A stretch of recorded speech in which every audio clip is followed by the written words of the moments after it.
어느 날 저에게 전화가 왔습니다. 전화를 받으니까 전혀 모르는 분이 저에게 전화를 하신 거예요.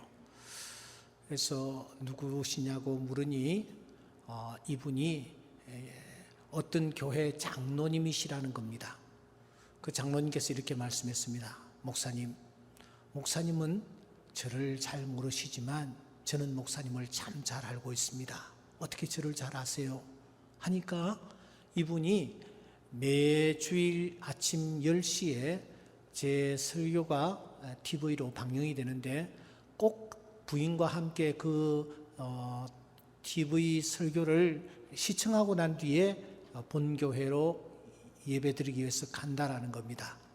수년 동안 그렇게 해왔기 때문에 목사님에 대해서 제가 잘 알고 있습니다. 집이 어디세요? 했더니 이분은 구리시에 살고 있다라는 겁니다. 여러분, 서울이라는 큰 도시가 있는데 구리라는 시는 동쪽에 위치해 있습니다. 제가 살고 있는 일산은 서쪽에 위치해 있습니다. 그러니까 극과 극이라고 할 수 있습니다. 먼 곳에 계시는 이 장로님, 교단도 제가 섬기는 교단과 다른 교단의 장로님이셨습니다. 그래 이런저런 얘기를 나누다가 장로님께서 전화하신 이유를 말씀하시는 겁니다. 목사님, 그런데 제가 부탁이 있어서 전화를 올렸습니다. 어떤 부탁이에요? 목사님, 저에게 둘째 아들이 있는데 둘째 아들 목사님 주례를 꼭 맡아주셨으면 좋겠습니다. 그러시는 거예요. 너무 뜻밖의 제안에 제가 화들짝 놀라면서 장로님, 그건 아니죠. 본교회 담임 목사님에게 주례를 부탁하시는 것이 좋으리라고 생각합니다. 저는 아닙니다. 하고 극구사양했더니 이 장로님 하시는 말씀이, 목사님, 첫째 아들 결혼 주례는 저희 교회 담임 목사님께서 하셨습니다. 그런데 이번에 미국에서 유학하고 있는 둘째 아들이 돌아와서 결혼을 하는데 그 둘째 아들은 꼭 목사님에게 주례를 받았으면 좋겠습니다. 아니, 담임 목사님도 계시고 주변에 아는 목사님들도 계실 텐데 전혀 모르는 저에게 왜 주례를 부탁하는 것일까요? 하고 제가 반문했더니 그 장로님 말씀이, 사실 저희들도 이 문제를 놓고 고민을 참 많이 했습니다. 그런데 제 큰 아들이 결혼하고 7년이 됐는데 아직까지 자식이 없습니다. 제가 꼭 손자를 좀 보고 싶습니다. 그래서 이 문제를 놓고 어떻게 할까 고민하다가, 누구에게 부탁할까 고민하다가 TV를 시청하면서 목사님께 꼭 주례를 부탁했으면 좋겠다 하는 생각이 들어서 전화를 드렸으니까 사양하지 말라고. 그래도 제가 사양을 했지요. 그런데 이분이 수화기를 놓지 않는 겁니다. 꼭 좀 부탁드린다고 얼마나 간절하게 강권을 하시는지 결국은 제가 허락을 했습니다. 그래서 이 반포에 가면은, 신반포에 가면은 팔레스라는 호텔이 있는데 그 호텔에서 제가 둘째 아드님 결혼 주례를 해드렸습니다. 한국에는 오래전부터 자녀를 선호하는 특별한 생각들이 있었습니다. 그래서 조선시대에는 칠거지약이라는 말까지 있었지 않습니까? 그만큼 자녀를 이렇게 개개선성 이어가기를 원하고 있죠. 그런데 우리나라보다 저 유대 나라는 이 부분에 더 아주 열정적이었습니다. 그들이 자녀를 원하는 이유는 몇 가지가 있었는데 그 첫째는 메시아 사상 때문입니다. 하나님께서 메시아를 이 땅에 보내실 것이라고 약속하셨다. 그 메시아가 우리 집안을 통해서 태어났으면 좋겠다. 그러기 위해서는 자녀가 개개성성 이어져야 된다라는 생각이 강했기 때문입니다. 또 하나는 자녀를 낳지 못하는 것은 하나님에게 징계를 받는 징표라고 그들은 보았습니다. 사실 모세 오경에 보면 그렇게 해석할 수 있는 그런 내용들이 있습니다. 그러니까 하나님께서 백성들을 징벌하시는 방법 중에 하나가 자녀를 낳지 못하게 하는 그런 것이라는 거예요. 그러니까 자녀를 어느 가정에서 낳지 못하면 저 가정은 하나님으로부터 심판을 받고 있구나, 징계를 받고 있구나, 형벌을 당하고 있구나, 그렇게 생각할 수 있는 그런 여지가 있기 때문에 자녀를 원했습니다. 또 한 가지는 성경에 자녀가 없는 사람들도 하나님 앞에 믿음으로 기도해야 할 때에는 하나님께서 그 기도를 들으시고 응답하셔서 자녀를 하나님께서 허락해 주시더라는 겁니다. 한나가 그러했고 여러분 사라가 그러했습니다. 또 리브가도 그러했습니다. 이와 같이 자녀가 없던 사람도 하나님 앞에 기도했을 때에 하나님께서 그 기도를 들으시고 응답하셔서 자녀를 허락해 주시는 것입니다. 그러므로 자녀가 없다라는 것은 곧 믿음이 없다라는 그런 뜻과 일맥상통하기 때문에 자녀를 원했습니다. 오늘 성경에 한 가정이 등장하고 있습니다.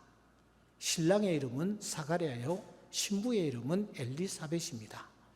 그런데 오늘 5절에 보시면 이 부부에 대하여 성경은 아주 선명하게 소개를 하고 있습니다.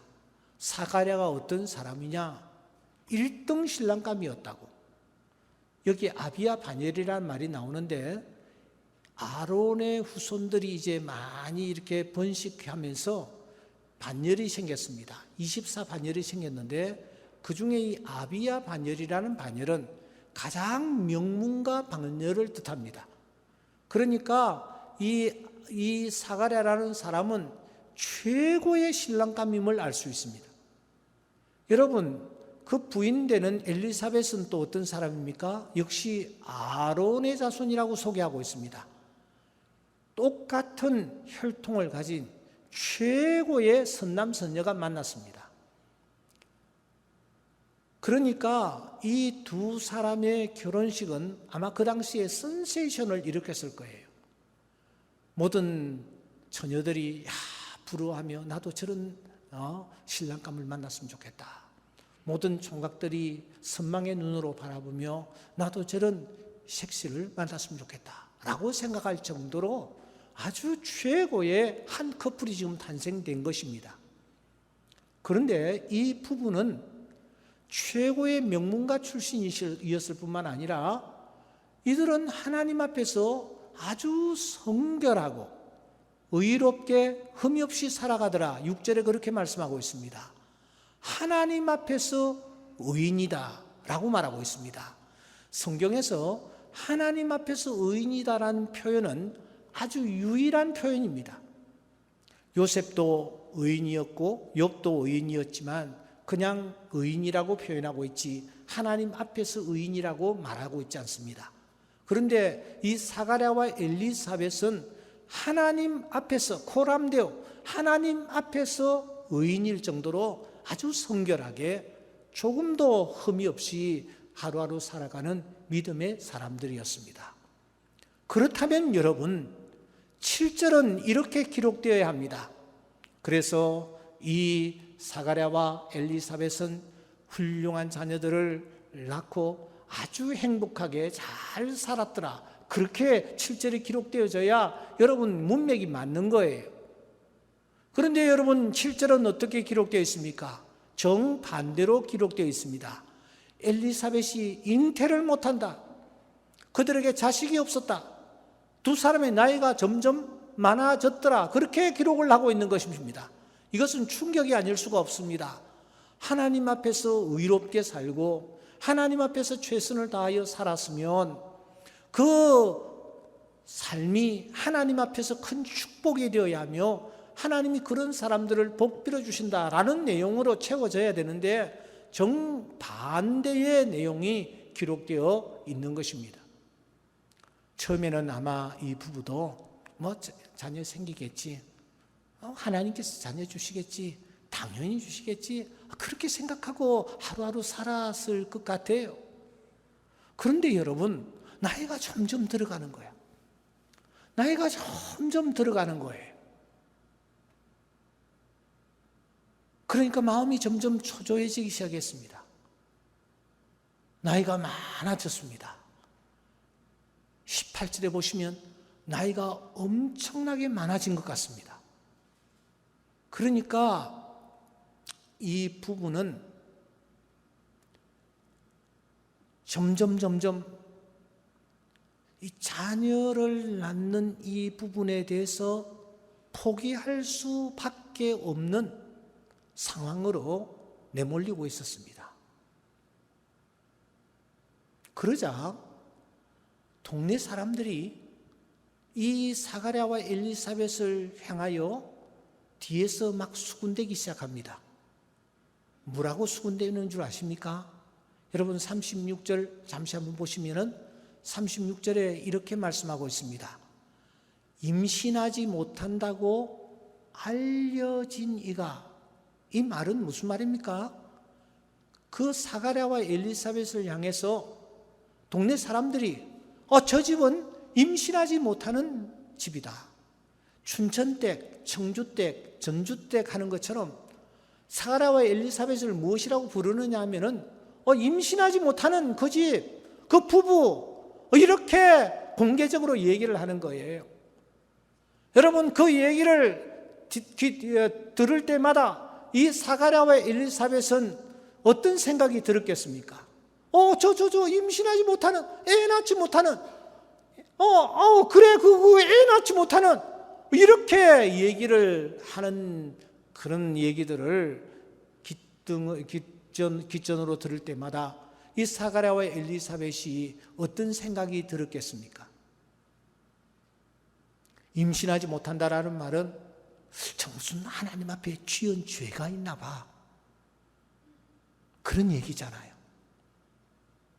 겉으로는 그럴듯하게 제사장 역할을 감당하고 신앙생활을 잘하고 주일날 되면 교회 가고 11조 드리고 충성한다고 저렇게 하지만 분명히 하나님 앞에서 해결하지 못한 죄가 있나 봐, 그런 얘기들을 이 뒤에서 여러분 하는 거예요. 저 10년 20년 교회 열심히 다니는데 저게 뭐야, 살림도 전혀 늘어나지도 않고 자녀들도 저 모양 저 꼴이고 건강은 왜 그래? 왜 암에 걸려? 이런 말들을 여러분 뒤에서 할 때마다 이 사가랴와 엘리사벳이 얼마나 힘들었겠어요. 그런 얘기를 계속 들어가니까 자꾸 몸이 움츠려드는 것입니다. 어떻게 움츠려들었습니까? 여러분 25절을 한번 보시기 바랍니다.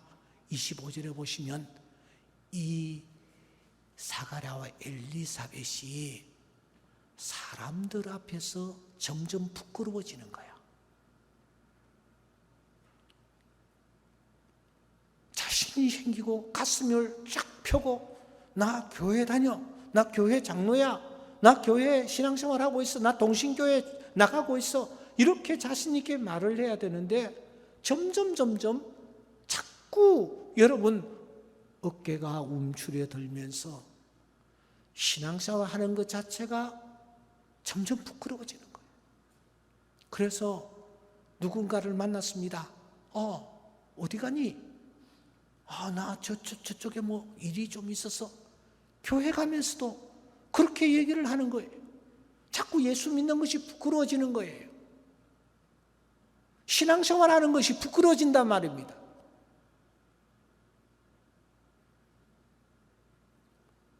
그러니까 이 사가랴와 엘리사벳이 겉으로는 하나님을 경외하는 신앙인이었지만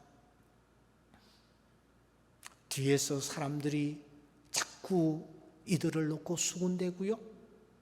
그러니까 자꾸 움츠려들고, 그러다 보니까 이 사가랴와 엘리사벳이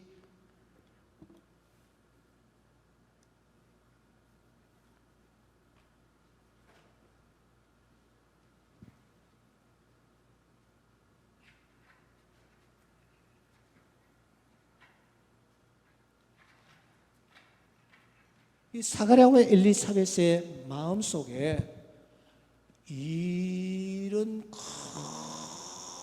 큰 확신이 생기기 시작했어요. 사가랴와 엘리사벳의 마음에 만들어지고 있는 확신은 도대체 어떤 확신이었을까요? 이 확신이 점점 커져서 이 마음에 가득 찼는데, 이들 마음속에 자리 잡은 확신은 무엇이냐? 다른 것은 모르지만 우리 부부가 자녀는 낳을 수 없다.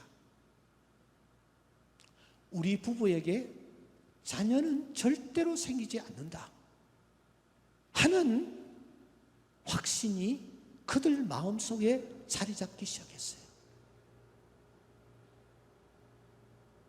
이 확신이 어느 정도 큰 확신이었습니까? 어느 정도 크게 마음의 자리를 잡고 있었습니까? 우리 부부에게 다른 것은 모르지만 자녀는 절대로 이제는 생길 수가 없어. 우리 부부에게 자녀는 이제 전혀 생각해서는 되지 아니해 라는 확신이 마음에 깊이 자리를 잡고 있었는데, 어느 정도 확신이냐? 어느 날 천사가 나타났대요. 천사가 나타나서 이렇게 말합니다. 기뻐하고 즐거워하십시오. 여러분들에게 자녀가 생길 것입니다. 여러분, 그렇게 얘기를 합니다. 13절에 보면 그러니까 이 얘기를 들은 이 사가랴와 엘리사벳이 그 얘기를 듣는 순간 어떻게 해야 됩니까? 할렐루야! 아멘! 감사합니다! 이렇게 하나님 앞에 반응을 보여야 하는데, 사가랴와 엘리사벳이 그 얘기를 듣고서 18절에 보시면 이렇게 반응을 보이는 것입니다. 천사에게 이렇게 얘기합니다. 내가 이것을 어떻게 알겠습니까? 내가 늙고 내 아내도 나이가 많습니다. 이렇게 반응을 보이는 거예요. 할렐루야 아멘이 아닙니다. 그렇게 반응을 보이는 거예요. 그러니까 천사가 아주 화가 난다는 겁니다. 그래서 20절 말씀에 보면은 이렇게 말합니다. 야, 내가 내 말을 듣고 믿지 않고 있구나 라고 얘기를 할 정도입니다. 그러니까 이 사가랴와 엘리사벳 마음속에 이 확신, 어떤 확신입니까? 아기를 낳을 수 있다 없다? 없다라는 확신이 강하게 자리를 잡고 있는 거예요. 다른 것은 모르지만 아기는 우리 가정에 없다, 우리 부부에게 아기는 절대로 없다라는 그런 확신이 자리를 깊게 자리 잡고 있었던 것을 볼 수가 있습니다.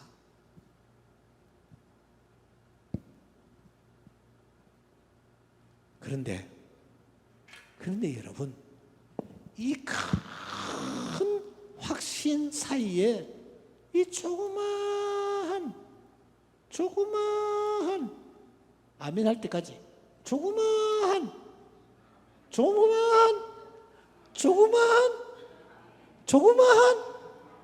또 다른 확신이 하나 자리를 잡고, 이게 떠나지 않는 거예요.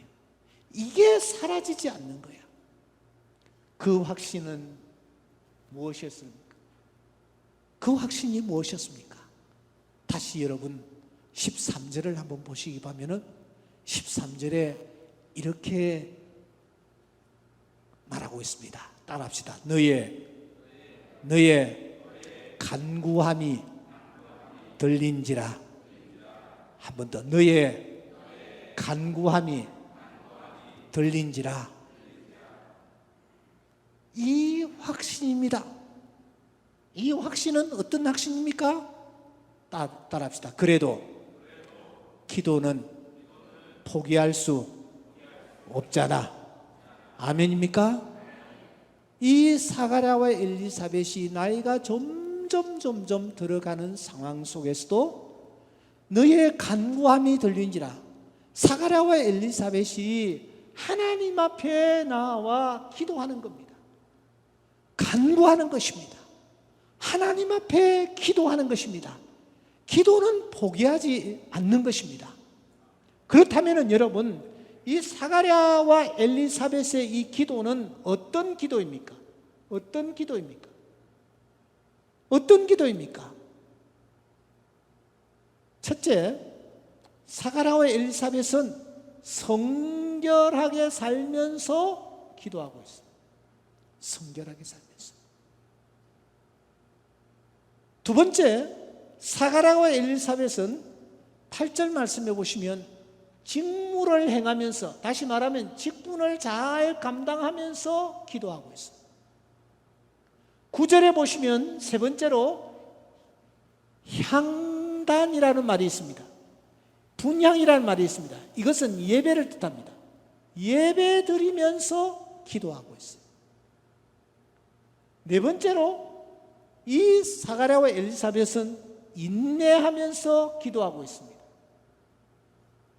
마지막으로 이 사가랴와 엘리사벳은 성령 충만함으로 기도하고 있습니다. 사가랴도 43절 성령 충만하고 엘리사벳도 성령 충만했던 것을 우리가 볼 수가 있습니다. 그러니까 사가랴와 엘리사벳은 하나님 앞에 기도하되 성결하게 살면서 하나님 앞에 기도했습니다. 직분을 잘 감당하면서 충성하면서 기도하고 있습니다. 예배하면서 기도하고 있습니다. 인내하면서 기도하고 있습니다. 성령 충만함으로 기도하고 있습니다. 여러분, 응답받는 기도, 하나님께서 응답하시는 기도는 무엇이냐? 그냥 기도하는 것은 그 기도가 응답이 없습니다. 어떤 기도를 하나님이 응답하시느냐? 내가 흠없이 성결하게 사는 것 자체가 기도입니다. 성결하게 살면서 기도하는 것입니다. 뿐만 아니라 하나님 앞에서 주신 직분을 최선을 다하여 감당하면서 기도하는 것입니다. 예배하면서 기도하는 것입니다. 인내하면서 기도하는 것입니다. 하나님 앞에 성령 충만함으로 기도하는 것입니다. 오늘 이 예배에 참석한 사랑하는 성도 여러분, 여러분들이 어떤 기도의 소원을 가지고 있습니까? 그런데 그 기도의 소원이 점점 멀어지고 있습니까? 응답되지 않을 것처럼 느껴지고 있습니까? 그럼에도 불구하고 기도를 포기하지 아니할 때에 하나님께서는 그 기도를 분명히 들으시고 응답하십니다. 그런데 하나님이 어떤 기도를 들으시느냐?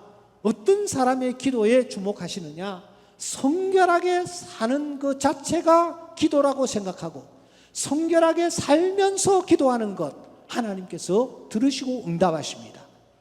직분, 주님께서 맡겨주신 직분에 최선을 다하는 그런 자세로 기도할 때에 하나님께서 그 기도를 들으시고 응답하십니다. 더 나아가 하나님 앞에 예배를 소중하게 생각하며 인내하면서 하나님 앞에 성령 충만함으로 기도할 때에 하나님께서 그 기도를 들으시고 응답하십니다. 하나님은 우리의 생각보다 더 높은 곳에 계시면서 우리의 간절한 기도의 소원을 들으시고 응답하시는 전능하신 하나님이심을 믿습니다. 어떤 상황 속에서라도 포기하지 마십시오. 하나님 앞에 엎드려 기도하십시오. 하나님 앞에 기도할 때에 하나님께서 그 기도를 들으시고 응답해 주시는 기적을 맛보게 되어질 줄 믿습니다. 제가 교회를 서울에서 저 경기도 일산으로 교회를 옮겼습니다. 교회를 옮겼는데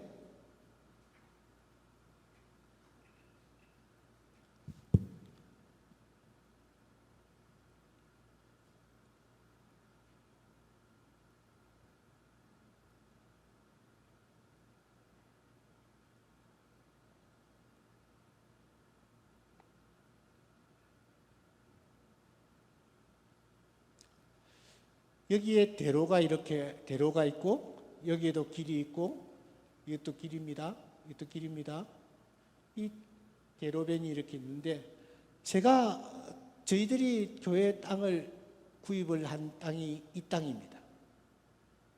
이 땅을 구입해가지고 여기다가 이제 땅을 파고 지하 3층, 지상 5층 이 건물을 짓기 위해서 열심히 이제 건축을 시작을 했습니다. 했는데 건축을 하면서 여기 이 땅에다가 가 건물을 하나 세워가지고 여기서 예배를 드리기 시작했습니다. 여기도 공터였습니다. 예배를 드리기 시작했는데 이 땅은 토지공사 땅이었습니다. 이 땅도 토지공사 땅이었습니다. 토지공사로부터 이 땅을 임대를 해가지고 여기다가 예배당을 가 건물을 세워서 이제 예배를 드리면서 건축을 하고 있는 겁니다. 그런데 이 땅은 토지공사 땅이었기 때문에 누구든지 수의 계약을 하면 땅을 살 수 있는 그런 땅이었습니다. 그런데 저희들이 이 땅을 사고 이 땅에 건축을 하다 보니 이 땅을 살 여력이 없었습니다. 마음으로 늘 걱정을 하고 있었습니다. 야, 이 땅을 누가 사가면 어떻게 하지? 이 땅을 우리가 구입해야 주차장으로 쓸 수 있는데 어떻게 하지? 이 땅에 만일 다른 건물이 들었으면 어떻게 하지? 이렇게 걱정하면서 여기에서 건축을 하며 예배를 드리고 있던 어느 날 2000년 3월 8일입니다. 저는 이 날을 잊지 못하고 있습니다. 전화가 저에게 걸려왔어요. 토지공사의 고과장이라는 분이 전화를 했습니다. 옥 목사님, 이 땅이 매매가 됐습니다. 이 땅도 팔렸습니다. 토지공사의 과장이 저에게 전화를 하는 겁니다. 예? 어떻게 된 겁니까? 하니까 이 땅과 이 땅을 여러분 하이마트라고 아시는지 모르겠습니다. 하이마트라는 그런 전자 상품을 파는 회사에서 이 땅을 2개를 사가지고 여기다가 건물을 세우고 여기다가 주차장을 하고 그렇게 해서 이 땅을 계약을 했으니까 당신네들이 임대하고 있는 이 교회 임시 건물을 일주일 이내에 전부 다 뭘 하죠? 철거하고 이 땅을 토지공사로 넘기시오. 이렇게 연락이 온 거예요. 그 순간 저는 전화를 받으면서 땅바닥에 그냥 주저앉았습니다. 뭔가 작업을 하나 해보려고 하는데 여기는 주차장이 뭐 얼마 나오지도 않아요. 이게 주차장이 되어야 돼요. 그런데 토지공사의 과장이 계약이 됐다. 하이마트에서 사가려고 계약을 했다. 이미 가 설계가 끝났다.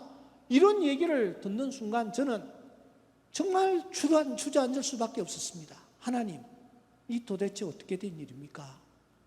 우리가 돈이 없어서 이 땅을 지금 구입하지 못하고 그냥 기도만 하고 있는데 이거 어떻게 된 일입니까? 앞으로 어떻게 하면 좋습니까? 그때가 오후 2시경이었어요. 혼자서 주저앉아가지고 그냥 무릎을 꿇고 점심도 그런 채 이 일을 어떻게 하면 좋겠는가. 여기에 하이마트가 들어서가지고 손님들이 막 여기 주차를 하고 여기 북적대면은 예배당이 도대체 뭐가 될 것인가. 식음을 전폐하고 있는데 그냥 무릎을 꿇고 하나님 어찌하면 좋습니까? 어찌하면 좋습니까? 정말 포기할 수밖에 없는 상황에 던져져 있었습니다. 그런데 이렇게 무릎을 꿇고 이렇게 기도를 하고 있는데 갑자기 말이죠. 컴퓨터를 한번 켜봐라. 그런 음성이 들리는 컴퓨터. 그래서 제가 일어나가지고 컴퓨터를 막 켰어요. 어디를 찾아갔느냐? 토지공사 본사 컴퓨터를 제가 홈페이지를 막 뒤지는 겁니다.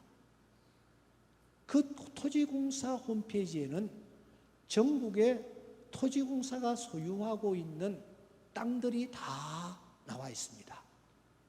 그 당시 IMF가 막 끝나고 그 IMF 시절이기 때문에 토지공사의 땅들이 굉장히 많았습니다. 근데 이 땅을 찾아 들어가 보니까 이 땅이 여러분 노랗게 칠해져 있는 거예요. 이 노란색은 토지공사에서 팔겠다라고 내놓은 땅입니다. 이 땅이 노랗게 되어 있는 거야. 그래서 제가 토지공사 본사에다가 전화를 했습니다. 이 땅이 어떻게 됐습니까? 이 땅은 아직까지 계약이 안 됐습니다. 그러시는 거예요. 토지공사 일산지사 고과장은 계약이 됐다는데 아직까지 계약이 안 됐다라는 거예요. 어떻게 하면 좋습니까?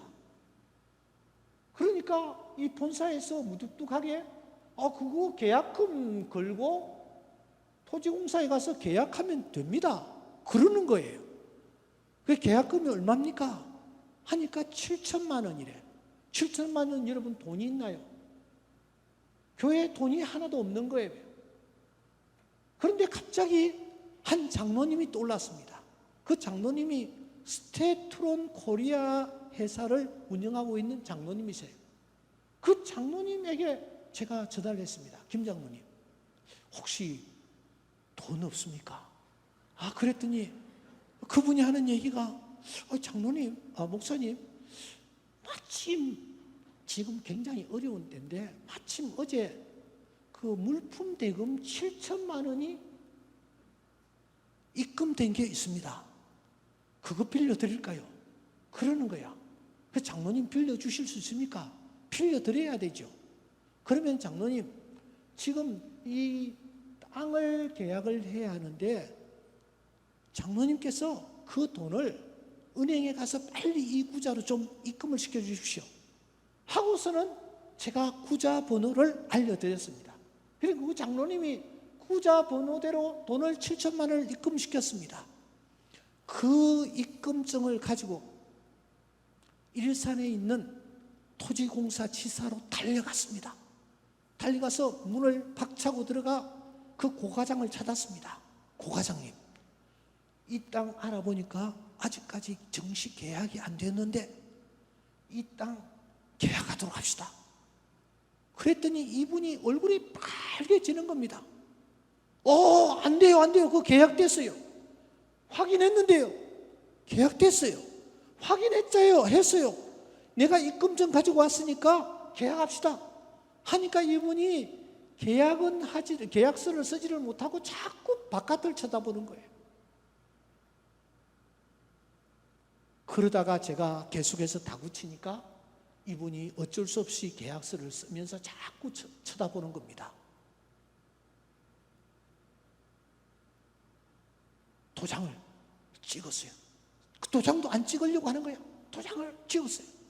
찍고 나니까 네 사람의 장정이 막 들이닥치는 거야. 손에는 돈을 들고 말입니다. 이분들이 바로 이 하이마트 직원 네 사람이 들이닥쳤어요. 이 사람들이 그 당시 한국의 은행의 이 근무 시간이 4시 30분까지니까 30분인데 30분 넘어버려서 현찰을 가지고 지금 그 지사에 달려온 것입니다. 그리고서는 계약서를 가지고 도망을 치려고 하는 저의 어깨를 막 짓누르면서 왜 남의 땅을 갖다가 빼앗느냐. 우리가 이미 고과장하고 의논이 다 되었는데 알고 보니까 이 건물만 좀 빨리 철거시켜주면 계약하겠소. 이렇게까지 얘기가 됐나 봅니다. 그러니까 계약을 할 준비는 다 되어 있었는데 이 고과장이 그 정보를 우리한테 알려줌으로 말미암아 결국은 이 땅을 우리가 구입하게 되었고 옆에 있는 빈 공터까지 여기에 5층 교육관을 세워서 지금 사용하고 있습니다. 그때 그 장로님이 스테트론 코리아 장로님이 누구시냐? 우리 김충건 장로님이세요. 그 장로님께서 그때 그렇게 큰 역할을 한국에서 감당하셨어요. 저는 이 사건을 떠올릴 때마다 어떤 상황 속에서라도 우리가 포기하지 아니하고 하나님 앞에 엎드려 기도하면 하나님께서 길을 열어주시고 하나님께서 우리의 기도의 소원을 들으시고 응답해 주신다는 사실을 이 사건을 통하여 제가 친히 체득한 바 있습니다. 사랑하는 성도 여러분, 사가랴가 그리고 엘리사벳이 지금 아이를 품에 안고 아이의 젖꼭지에 젖을 먹이면서 이렇게 아이를 두드리고 있는 이 엘리사벳에게 찾아가 당신 어떻게 그 상황에서 기도할 수 있어서 하고 묻는다면 아마 이 사가랴와 엘리사벳은 이렇게 말할 것입니다. 그래도 포기할 수는 없잖아. 그렇게 얘기할 겁니다. 저 지중해 바다 깊은 물고기 뱃속에서 하나님 앞에 기도하던 요나에게 다가가 당신 그런 상황에서 어떻게 기도할 수 있어서 하고 묻는다면 요나는 우리들에게 말할 것입니다. 그래도 포기할 수 없잖아. 사울이 지금 군사 3,000명을 이끌고 저 엔게디 광야 굴 속에 숨어있는 다윗을 향하여 저벅 걸어오고 있을 때에 그때 다윗은 하나님 앞에 소리내어 기도했습니다. 우리가 이 다윗에게 찾아가 당신 그런 상황에서 어떻게 소리내어 기도할 수 있어서라고 묻는다면 다윗은 우리에게 말할 것입니다. 그래도 포기할 수 없잖아. 그렇게 우리에게 얘기할 것입니다. 사랑하는 성도 여러분, 하나님은 살아 계십니다. 전심으로 자기를 찾는 자들에게 은혜를 베풀어 주시는 분이십니다. 오늘까지 우리가 믿음 생활하며 달려온 걸음이 얼마나 긴 걸음이었습니까? 하나님 앞에 헌신하며 하나님 앞에 드리며 하나님 앞에 충성해온 일들이 얼마나 많았습니까? 우리가 여기에서 포기할 수 없습니다. 하나님을 바라보며 믿음으로 나아갈 때에 하나님은 엘리사벳과 사가랴의 하나님이시듯이 우리의 하나님이 되실 줄 믿습니다. 요나의 하나님, 우리의 하나님이 되실 줄 믿습니다. 한나의 하나님, 우리의 하나님이 되실 줄 믿습니다. 이 하나님을 바라보고 믿음으로 다시 우리의 허리띠를 조이고 믿음의 경주를 경주하기로 다짐하는 귀한 시간 될 수 있기를 주의 이름으로 축원합니다. 곁에 있는 분들과 인사를 한번 나누겠습니다. 집사님, 또 권사님을 보고 집사님 하면은 굉장히 기분 나쁘게 생각해요. 집사님, 그래도 포기할 수는 없잖아요. 그래도 포기할 수는 없잖아요. 아멘.